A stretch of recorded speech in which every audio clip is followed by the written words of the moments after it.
Hello everybody, this is Eric. So as you can see, this is where we are last time, and I go into 3D Studio Max, render some building out with V-Ray, and I also render out a global illumination pass.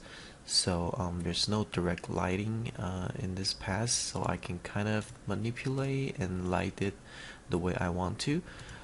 So I didn't include like a 3D Studio Max tutorial because I want to keep it as a Photoshop tutorial, and I'll probably replace some of this with photo elements so you guys can see that you don't really need to know using 3D to able to achieve able to achieve this type of painting.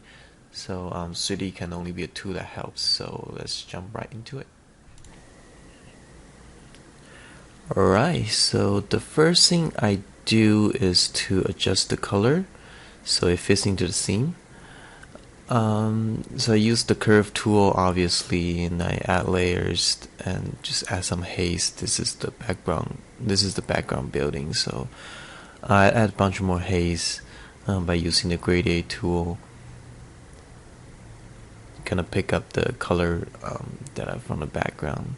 I also render out different layers, so the background and the midground and the foreground.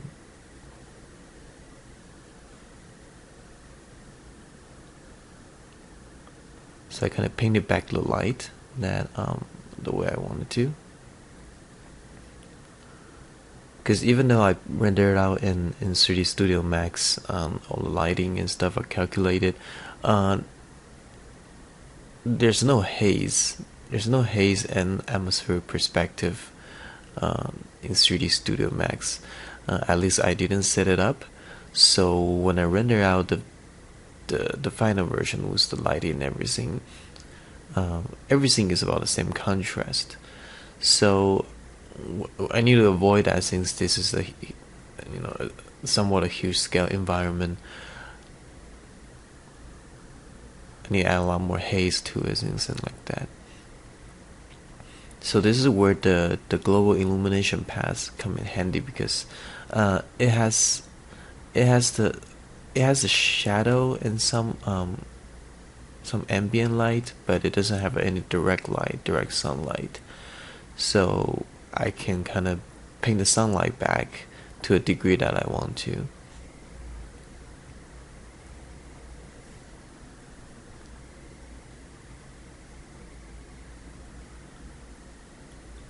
Start to do some paint over with the tree brush that I have.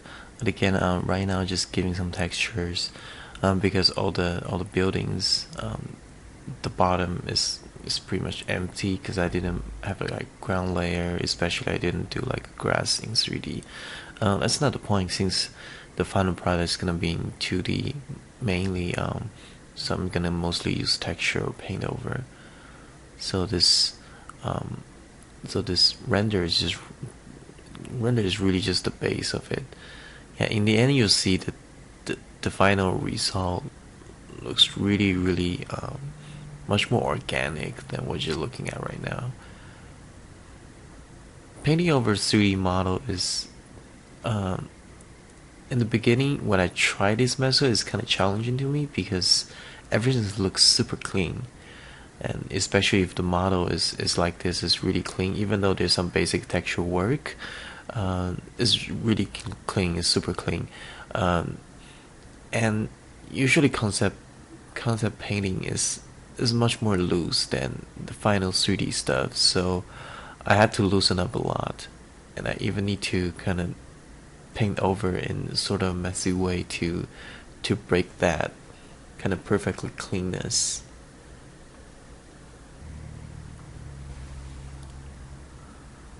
Okay, and just kind of change to the bush brush that I kind of made it for myself.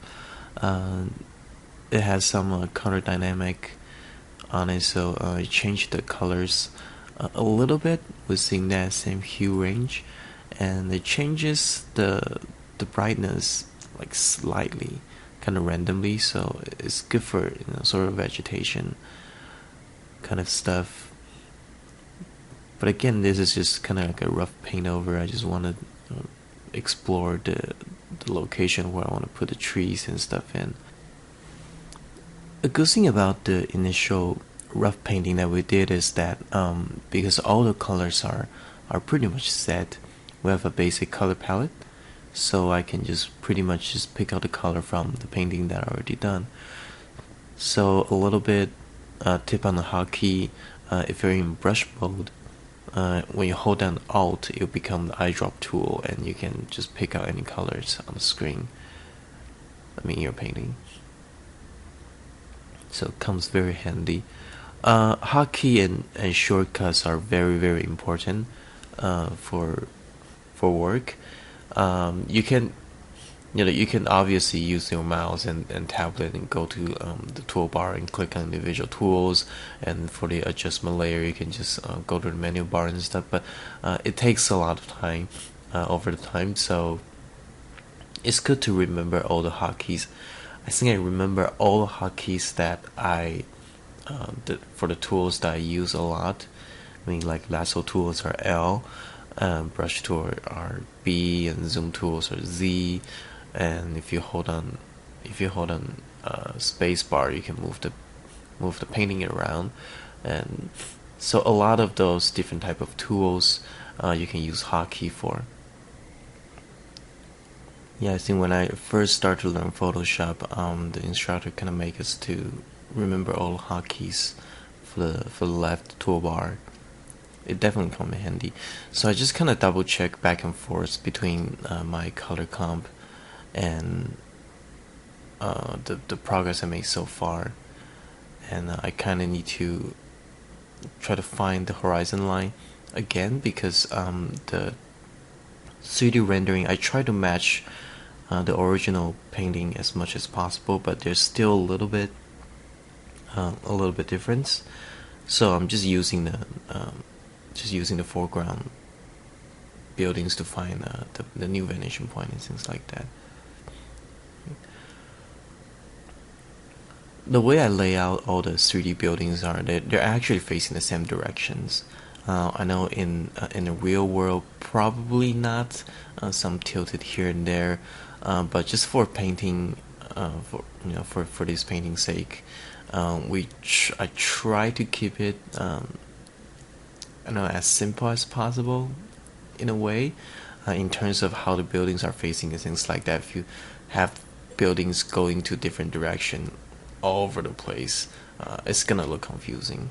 So I try to make them face the same direction, so they share the same vanishing point. So I started to clean up the background a little bit because it's a little bit too messy. So we kind of need to set things up for, to prepare for the final product. I think at the end, I make it still looks a little bit more like concept art and map painting, but it have a lot of details and photo details. But I think overall I like it, the way that is. So I just kind of stop at the point that I think there's enough details and it explains the story pretty well, and I don't need to really make it into full production map painting. So I start to break the building a little bit because this is, a desolated city in a way.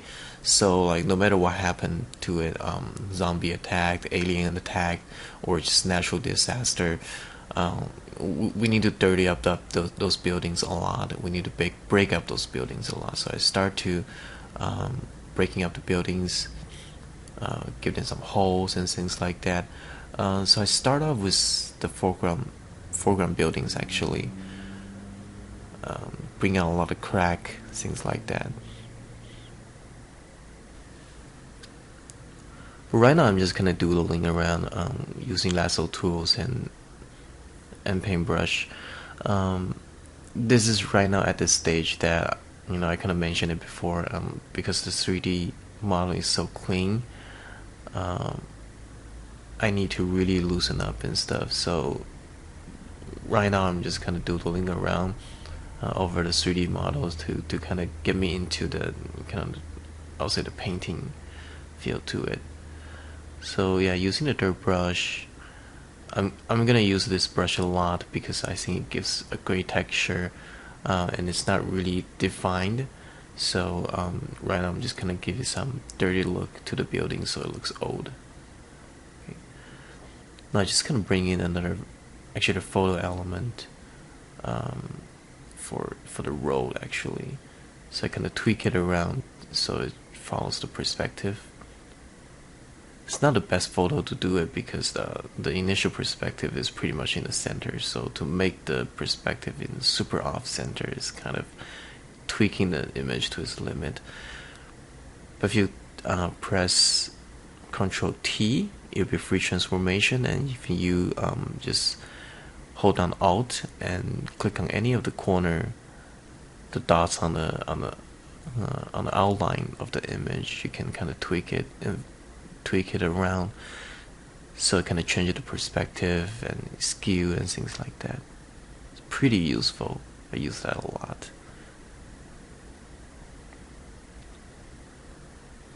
Again, paint over with some dirt brush to dirty things up, and I start to painting some crack.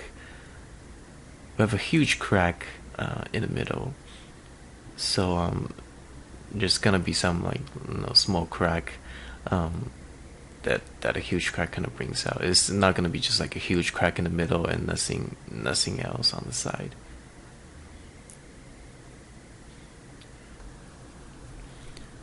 So for this part, painting stuff in, your observation for the real world gets,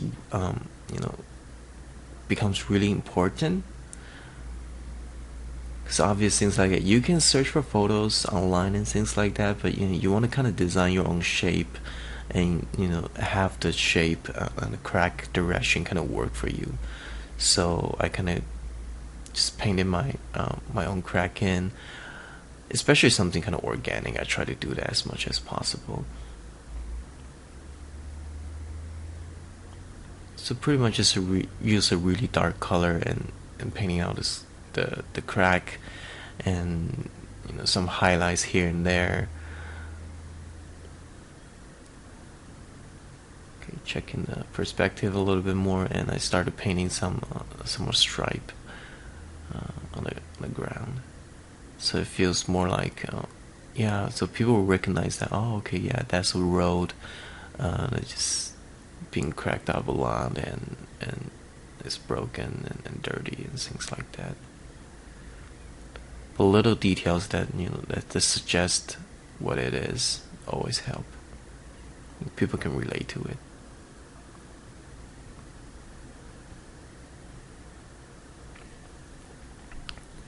Which kind of reminds me that this sort of painting, concept art, stuff for entertainment, is for the design, not exactly for art. I mean, we're using the knowledge of art and everything to communicate visually, but the final product is not gonna be.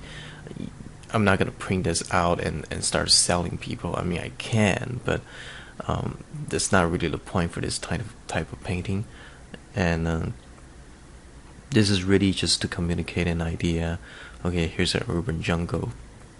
I'm pretty sure when the people in that does the Crysis 3, when they do this painting, they're not thinking, oh, okay, this painting is gonna be hanging in a museum, so I better paint everything myself. They use a lot of photo elements and things like that. The key is to kind of compose it into an image, to give the production artist, such as modeler, texture artist, then an idea how it's gonna look like.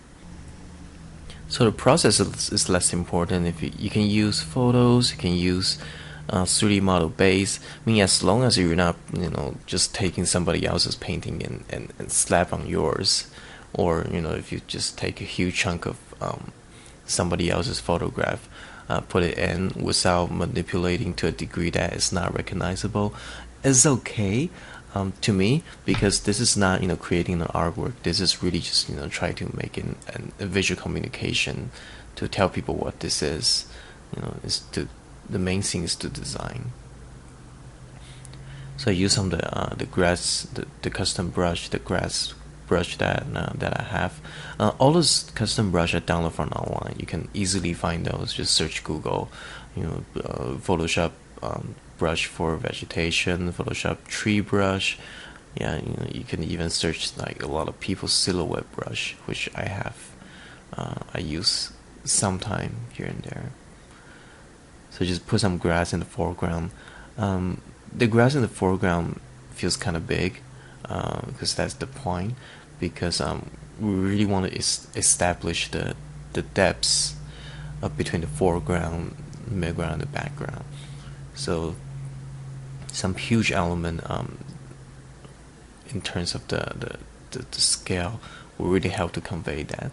Also the value. You notice the foreground element is much darker. It receives less light. In real world, maybe not, because in real world the sunlight is pretty global. So if you're standing in front of a tree that's well lit, it's not gonna just darken itself because it's closer to you. But the foreground is usually darker, just to help the composition, because the midground and the background are much lighter and more contrasty. So here am I using the photo that I found as textures. So definitely need to darken that a lot, because it's a foreground element, and change the color around. So I create a new layer and put it in the multiply mode, so I can kind of paint over the details of it. Okay, sometimes I create a mask and just kind of erase it all out and paint the image back. Sometimes I find it a little bit easier to control that way, instead of like throwing an image that has border and everything, and you try to paint out what's not necessary. Sometimes I just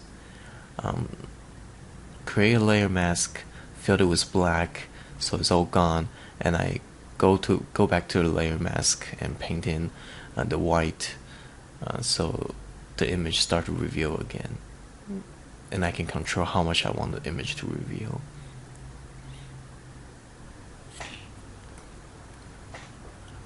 So go back to some doodling and painting again. Just add a little bit more details on the crack. I try to jump back and forth a little bit at this stage, because I don't want to bog down to one section a little bit too much.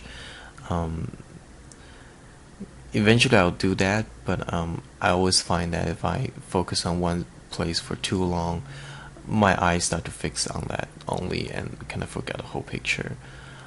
Okay, because at the end, arguably, a single crack here and there is not going to affect the whole image. If you zoom the image all the way out, and you compare the initial layout to the final product, there's not that much of a difference in terms of the color and the composition and the value, because that's the whole idea. We're just adding a lot more details right now, so when people's looking at it in the full size, things make sense. It's just not like random shape here and there. But the whole image is what people will see in the first second. Okay, if the composition is bad, if the value doesn't work, no matter how much detail you put in, people's not gonna buy it. People's like, there's something wrong with it. It's kind of weird. Like the foreground is bigger than the middle ground and background, but the value is the same. I don't really feel that depth. Like all that kind of stuff is gonna affect how people gonna look at the painting. So I just add a little bit more haze to the background, push it a little bit more. So I kind of do that. So I kind of do that here and there, adding more haze and stuff during the process. But at the end, I'm gonna add like overall haze and ambient light to kind of unify them a little bit more.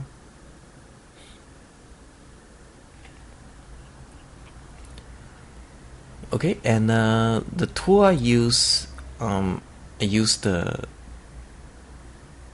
soft airbrush that the opacity is around, like 30 to 20. So we're painting atmosphere, so nothing too strong and too opaque. And I usually create a new layer. If you hold down Alt in between layers, you can make the above layer to clipping mask, so it will only paint. You only paint in the area of the layer you clip on the bottom. I might make a new tutorial for all this, like basic tips and stuff, if you guys want to. And I usually create another layer for light, for bringing out the light. So I create another layer, make it into color dodge layer, and just paint it with the light color, kind of like a warmish, like really warm, like light warm color. When you put a layer in color dodge, this kind of technique is really easy to overuse, because while it does lighten up a lot, it tries to make the color more saturated, which is good. When we're dealing with the sunlight, because sunlight does bring subject to more saturation. But again, if it's too saturated and blown out, it's not gonna make sense.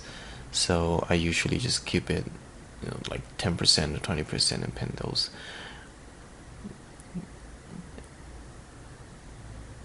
And to add more shadow, I just create another layer and make it multiply mode, and just I actually usually choose, pick out like a mid-tone color and kind of paint it in. So just adding a little bit more haze lighting here and there, just to make the 3D model more integrate to the whole scene. Yeah, this video sped up about 300%, so it can kind of hide my inadequacy for working speed. Yeah, also I don't think you guys want to see it in 100 in like original speed. It's gonna bore you guys out. So here's a pretty important thing that I do. I make a hole for the foreground building, so people feel that okay, yeah, this is really beat up. Okay, something hit the building. Maybe a meteor, maybe a cannon, whatever it is, like the building is broken. If you play the game such as like Battlefield or something, there's some map that has a pretty good example of that. The building's wrecked, and you can actually go in there and see outside. It's a good place for like snipers and things like that. Okay, so I bring in like a photo texture of like a wrecked building. This building probably because of an earthquake, it shattered like this. Looks pretty sad. There's someone's home.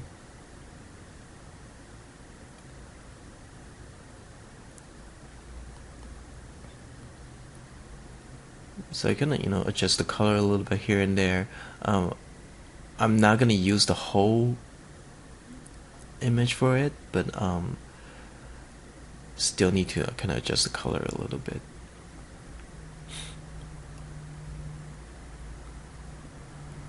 And I changed the image to screen mode, so only the highlight shows through. And again, here comes the technique I kind of use. So I just create a layer mask, because the whole big image goes on top of my original painting, and it's gonna block my view. So I just kind of make a layer mask that that take out the whole image and kind of paint back the details. I also play around with the scale. Now I try to explore different possibility for it to work. So this painting, I pretty much just use it for texture. You can see that at this point the image I brought in is pretty much gone. It's just random texture here and there. While I'm like kind of struggling, try to fit the photo into the right, kind of into the right place so it works out for me. I pretty much just kind of paint over with a lot of stuff. Okay, which is the point. I don't. When I start with the map painting, I try to find that exact photo, exact perspective, lighting, blah blah blah blah blah.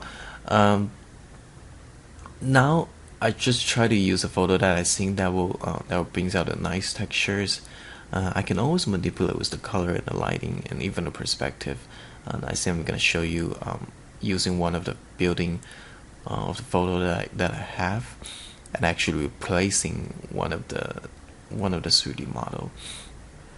It's a very important quote from Dylan Cole, one of the master map painter. He said to let the photo work for you instead of, you know, let the photo take the lead of your design direction, which is pretty true. If if you follow the photo a little bit too much, if the photo becomes too precious, you don't want to manipulate it at all. You need to paint your way around the photo instead of let the photo work for you. So yeah, the original image I brought in is pretty much gone. It's just some textures, some pretty dirty textures, which is what happened when a building speed up. So pretty much just kind of painting, um, revealing what's inside. The cutout ceiling and the cutout wall and the cutout flooring. If I bring another image, I think I'm try to use this for like lighting. So if a layer you is really contrasty and you put it to the screen mode, only the light will show through, which is pretty useful if you want to just add some kind of random light to the scene. Okay, especially for buildings. This is obviously a wrecked up building and it's really desolated, so there's not gonna be light shows through the window. But I try to add a little bit of light here inside the cracks, so to kind of suggest that yeah, maybe some people camp in there, maybe some aliens, some soldiers, whatever. I didn't really create a background story for it, but it's always nice to kind of create your own little story when you paint the painting, because then you integrate those with in the design. Okay, so I paint out some, start to use that photo for some light inside the crack, like inside a huge hole. Okay, the photo that I have is probably from Japan, so a lot of light, building lights, street lights, things like that. So basically use the same technique. So I just go into the curve mode and kind of use the black eye drop tool on it to just to make something like pure black, make it very really contrasty, and put into screen mode so I can kind of just paint in the light, put the light in. Okay, the light here are pretty random because people just want to see that. People just need to see that there's some light in there. Okay, they don't need to zoom all the way in and say, "Oh, where's that coming from? Where's those light? Is the light from a specific light bulb or something like that?" For this type of stuff and for that scale, that's not that important. Okay, I go to the hue saturation tool and try to colorize it a little bit so it doesn't get too colorful. Okay, we pretty much just want some like really basic like lightings. Okay, they don't have budget for a huge color LED light there, so just some warm light.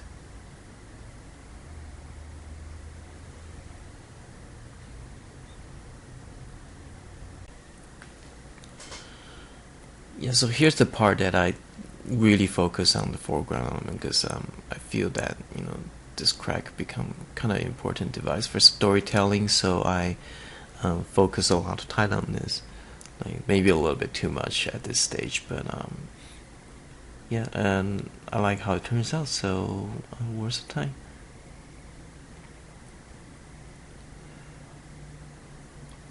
So right now it's kind of like a hard decision because it's in the foreground, so I cannot make it too contrasty, but I need to make it to a degree that is readable.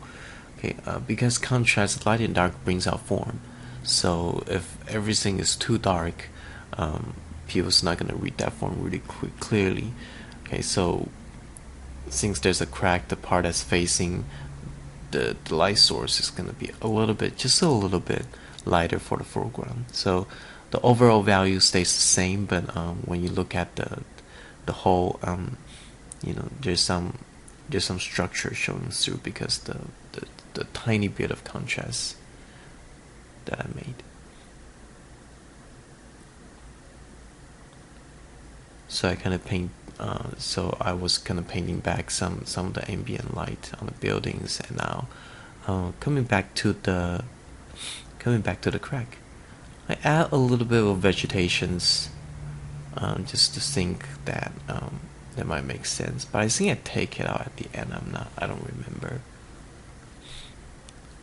because it kind of start to mess up the value a little bit.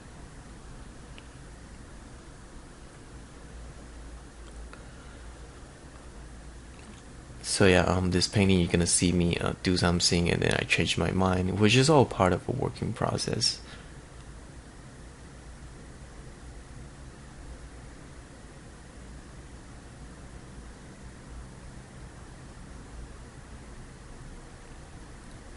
Adjusting the value a little bit so it fits a little bit more into the foreground scene.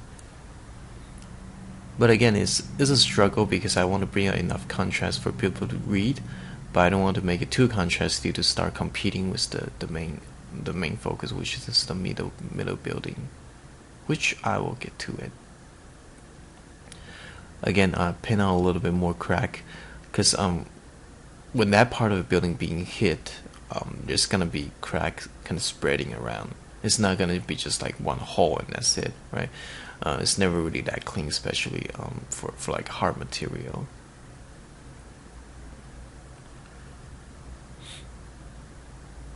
So again, your observation of the world around you is really important. Like go to some like places where there's old buildings. If you see like a crack, it usually produce like tiny cracks here and there. And I'm painting a little bit of highlight on the edge of the crack so it pops out a little bit more.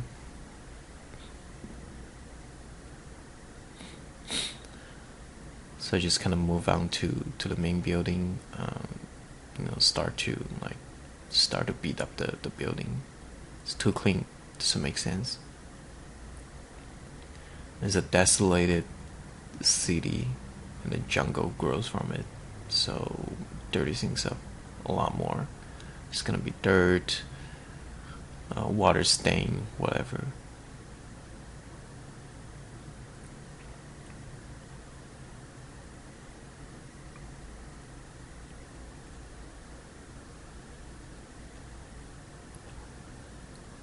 So yeah, I'll take a break from the main foreground.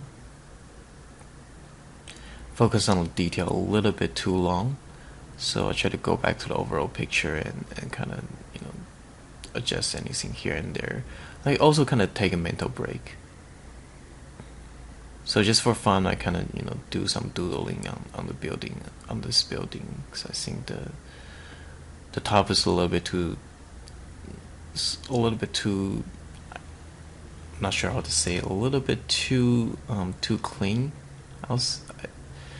So I kind of designed it and just like paint some stuff in, just try to break that repetitive shape in the top. Of course, I'm gonna dirty up and maybe add a little bit more trees there, but right now just kind of for fun, just make a little bit design. So using a lasso tool to make some really clean shape.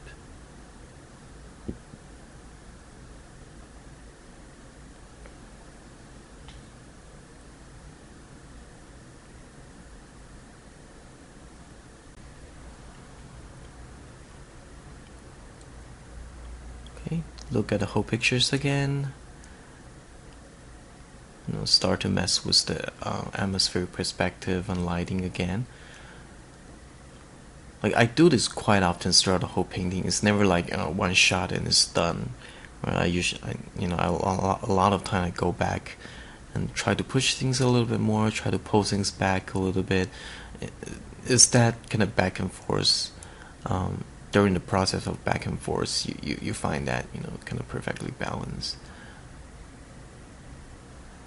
Like, add some more light on the top.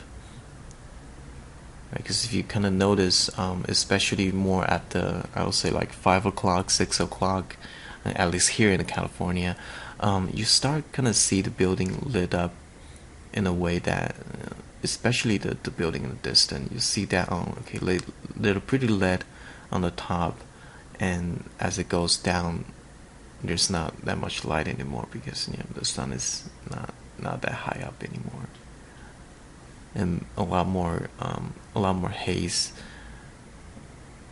is coming to play and affect the lighting on the building. So I take another photos to use the huge tree element here, to use as part of the foreground, just adding more details. And again, I can arguably just use a brush and try to paint all that in, but that would be a little bit waste of time to me. Using photos is just kind of giving you free details, and as long as you compose it well, people don't care. At least a professional don't really care. This is not like painting artwork that's gonna hang in a museum, so your process doesn't matter that much as long as the final product looks good. So just paint out the thing that I don't want. So I'm seeing that works pretty well. Tweak the value a little bit.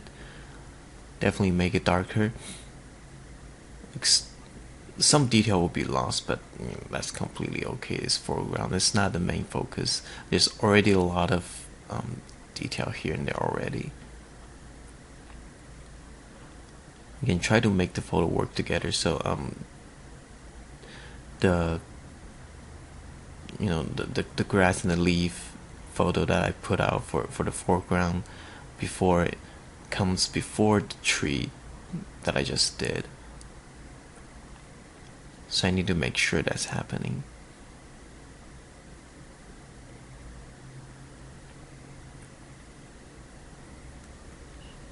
Okay, so I think this video is coming to an end.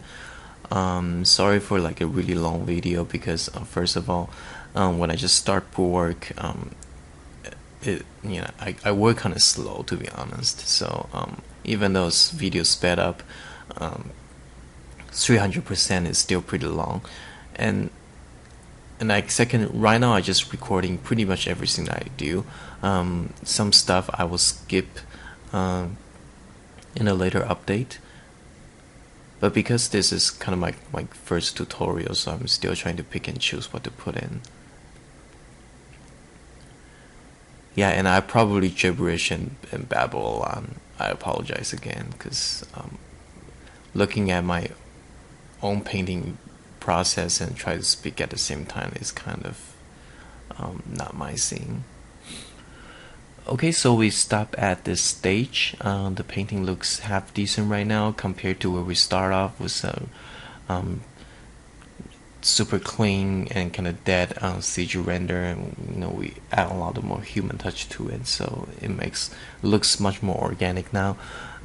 We still need to define a lot actually for a lot of things in the main ground and things like that, which I will be doing that for the future episodes. So leave comments, let me know how you guys like it so far, and I'll try to improve upon it. And until then, I'll see you guys next time. Bye bye.